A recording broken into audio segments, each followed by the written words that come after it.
So we want to look at what Memorial Day means.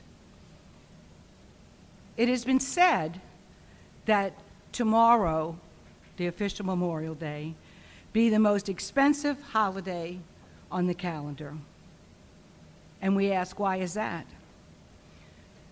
And it's because every hot dog, every burger, every spin around the lake, or drink with friends and family was purchased for us by others. This holiday is not the day on which we honor those that have served the military. That day comes in the fall, Veterans Day, when we honor all those that wear the uniform. This is the day that we honor all those who died while wearing the uniform, whose moms never saw them again, whose dads wept in private, whose wives raised kids alone, and whose kids only remember them from photos. This is more than simply a day off.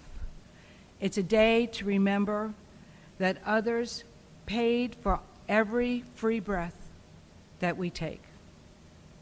The red poppy that we gave to you as an offering today is often worn on Memorial Day.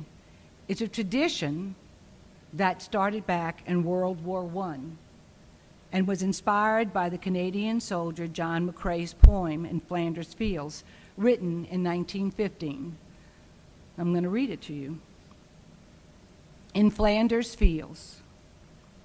In Flanders Fields, the poppies blow between the crosses, row on row, that mark our place, and in the sky the larks, still bravely singing, fly, scarce heard amid the guns below. We are the dead, short days ago.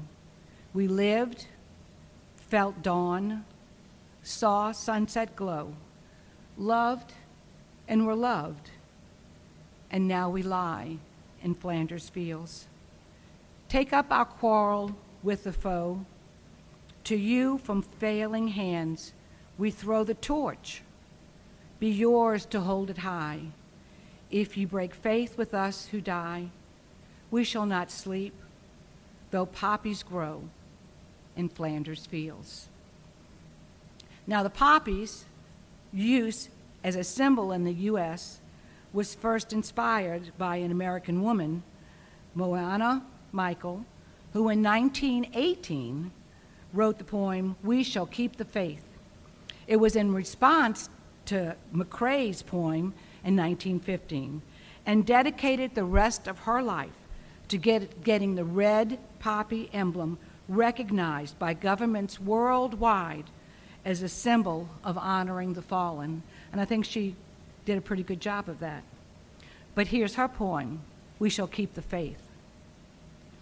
Oh, you who sleep in Flanders Fields, sleep sweet to rise anew. We caught the torch you threw, and holding high, we keep the faith with all who died. We cherish too the poppy red that grows on fields where valor led. It seems to signal to the skies that blood of heroes never dies, but lends a luster to the red of the flower that blooms above the dead in Flanders Fields. And now the torch and poppy red we wear in honor of our dead. Fear not that we have died for naught. We'll teach the lesson that you wrought in Flanders Field. So I think it gave me new insight into listening, rereading the poem of In Flanders Fields and then her response.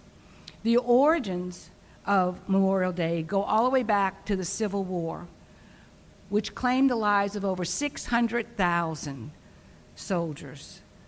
In the aftermath, the devastated community sought to honor the dead.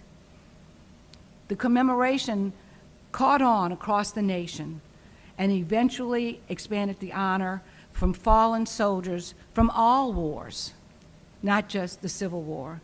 And it wasn't until 1971, it took us a long time, 1971, that Memorial Day became a federal holiday. It was originally called Decoration Day, because it was in reference on that day that they placed flowers or flags on displays at the grave sites of the fallen soldiers, but it became known as Memorial Day. The Reverend Captain Quinn O'Bannon, a Navy chaplain and a friend and colleague of Callie's and her family, was an ordained United Methodist Church minister who also serves as a high-ranking chaplain in the United States Navy.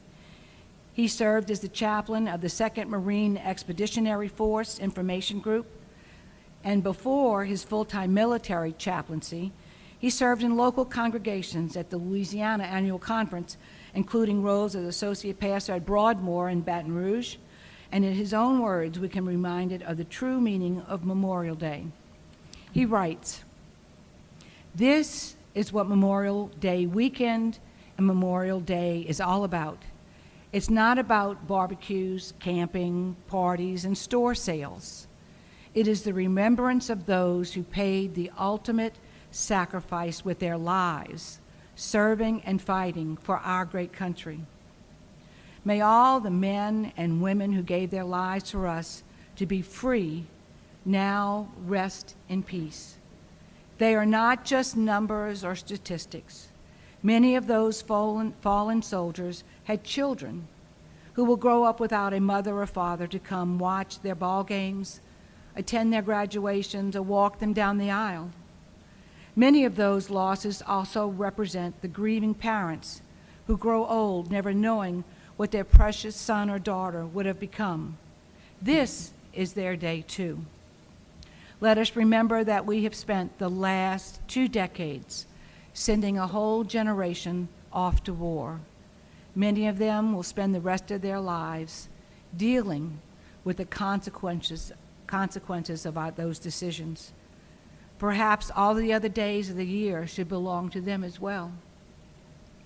We should understand that when our young people take an oath to support and defend the Constitution of the United States, there is also an implied oath that we take, that we will not put them in harm's way unless it's absolutely necessary, and never for anything but the purest of motives. I hope we all can agree that we need to honor the commitment to the very best of our abilities as we remember those who served. So, happy Memorial Day.